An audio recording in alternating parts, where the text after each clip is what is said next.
welcome to Wise Academy. In today's video, I'll be showing you how I was able to make $10,000 in literally 2 hours of trading in the Forex market.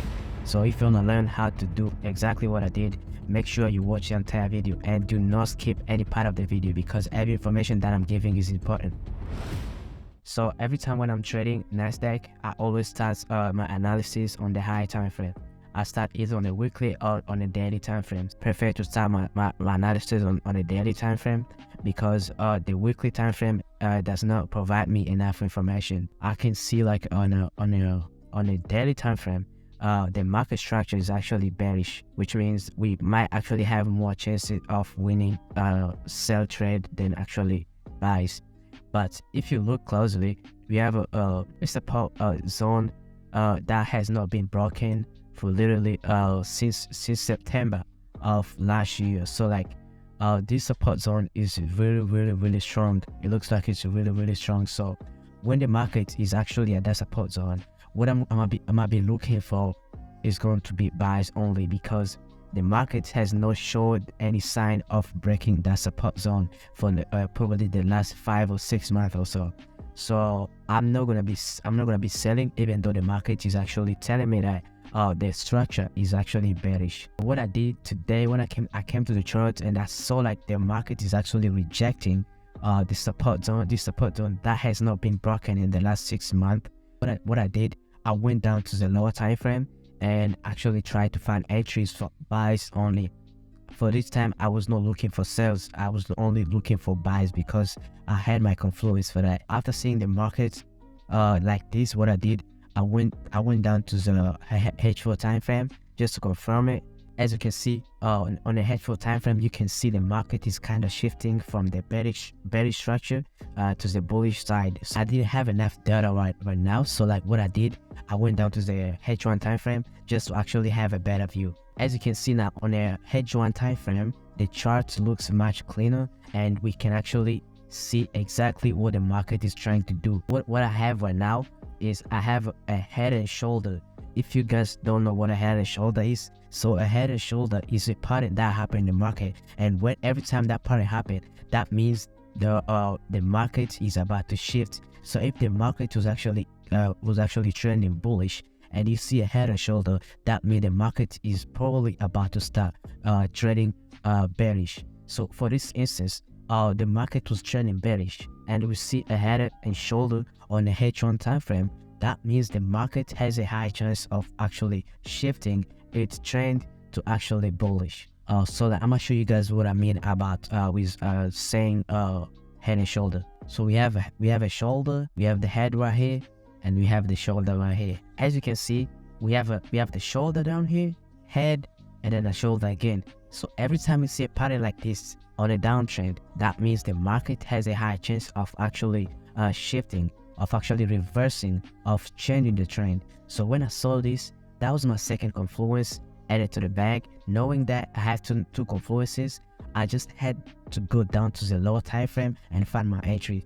As you remember what I said in my first video, I said I don't trade on the high time frame. I don't like staying in a trade for a very long time. So what I like doing is I like to enter the trade, and after 2 hours, 1 hour, even 30 minutes sometimes, I'm out. I don't hold the trade over the weekend. I don't hold the trade over the night. Every time I enter the trade, I make sure if I go to sleep, if I go somewhere, I already exit the trade. So I don't just go somewhere knowing that I have a trade to take care of. It just don't make me feel comfortable. So after having two confluences, two very good confluences, so what I had to do, I just had to go to my favorite 5-minute time frame to find an entry. And right there, it was just too easy to find an entry on a 5-minute time frame because we already have a confluences. So like we don't need to actually find a really good confluence on a 5-minute, because the high time frame confluences are very stronger than the smaller time frame. When I went down to the 5-minute time frame, I was just looking for a break of structure or a liquidity grab. Yeah, so I went down to the 5-minute time frame, and what I was looking for, I was just looking for a break of structure or like a liquidity grab or something like that. As we can see right here, the market did break structure to the upside. The market went up, and then what happened next? The market came down again and break the structure right here. So like what I saw right here is like the market pushed up and people started buying, when the market was actually on this level right here. And then what the market did, the market pushed back down and take all these people that was buying, they was probably putting their stop losses down here. They all got taken out. And that's when I was like, this is my time to buy now. This is my time for me to jump in the trade. So what I was waiting for, I was just waiting for to find the bullish confirmation, a bullish pressure, like a candle that will tell me that the buyers are actually stepping in the market. So I was supposed to enter right here, but it was too early. It was 6 a.m. in the morning, so I was not at work. So I waited a little bit. When I woke up actually, at around 7, so I found this opportunity right here. Yeah, that's when I found this opportunity right here. So when I saw this candle right here, this big candle, actually this big engulfing candle, which actually engulfed all these 2 candles right here.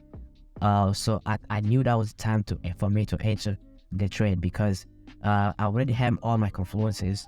Now it was just my time to actually find a sniper entry, because most of the time I like entering a trade and then just go straight in profits. I don't like going in a drawdown or something like that. So after this candle, I just entered my trade right there. That's all what I had to do. And I did not hold the trade for a very long time. I only had the trade probably for less than an hour. I don't remember exactly, because I entered a different position. When the market got to this level, I knew it was coming down, so I was closing my trade around this level. And then I was trying to sell, but I didn't want to be greedy, so I decided to just call it a day, because I made enough profit. So my profit was like 9 grand. I was like, I'm trying to make like 10 grand or something like that. So I just entered like small trade, like up here, because I knew the market has pushed out for a very long time, and then there's a high chance for it to actually have a pullback before continuing pushing up. So when I saw that, I entered like small trade for sale, but I was like, I'm not holding them for too long, so I just got out again. And I had 10 grand down for today, so that was enough for me. And I decided to call it a day. So that's all for today, guys. If you want to see the videos like this, so make sure you like the video, subscribe and comment down below. That's all for today. I'm out.